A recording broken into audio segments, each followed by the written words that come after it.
Kwa majina mimi ni Edwin Enos Swale, mbunge wa jimbo la Lupembe kule Njombe.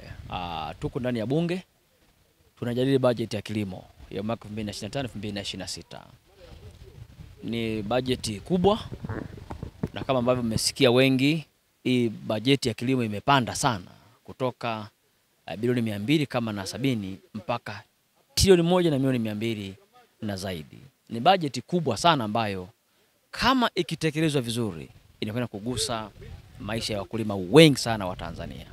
Na ukitazama mpango wa wizara yenyewe ni dhahiri kwamba kama huu mpango wa kilimo utaendelea miaka 25 ijayo, miaka 10 ijayo, wakulima wengi wa Tanzania watabadilika sana kwenye mfumo wao wa kilimo.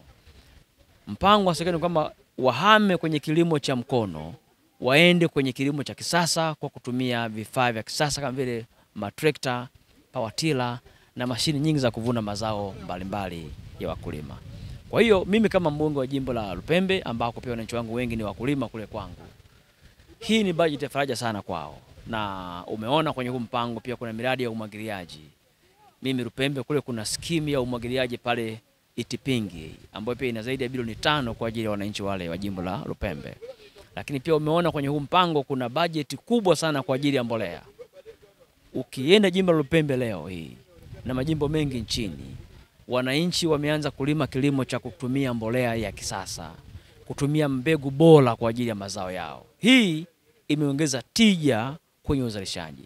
Lakini pia hizi mbegu bora zinafanya pia mazao mengi yawe na soko ndani ya nchi na nje ya nchi ya Tanzania. Na hii imeongeza fedha nyingi sana za kigeni, lakini pia hifadhi ya chakula kwenye magala. Kwa mfano pale Makambako leo ukija NRFA wanasema wana reserve kubwa sana ya chakula kwa ajili ya nchi yetu.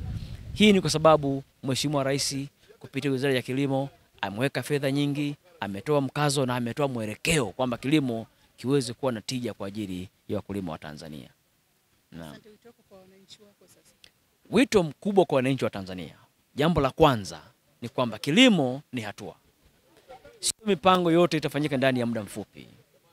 Kwa hiyo nitoe wito kwa wananchi wa Tanzania wote, kwanza wawe na imani kubwa na serikali yao, wamwamini Mheshimiwa Rais kwamba anakotupeleka ndio kwenye neema.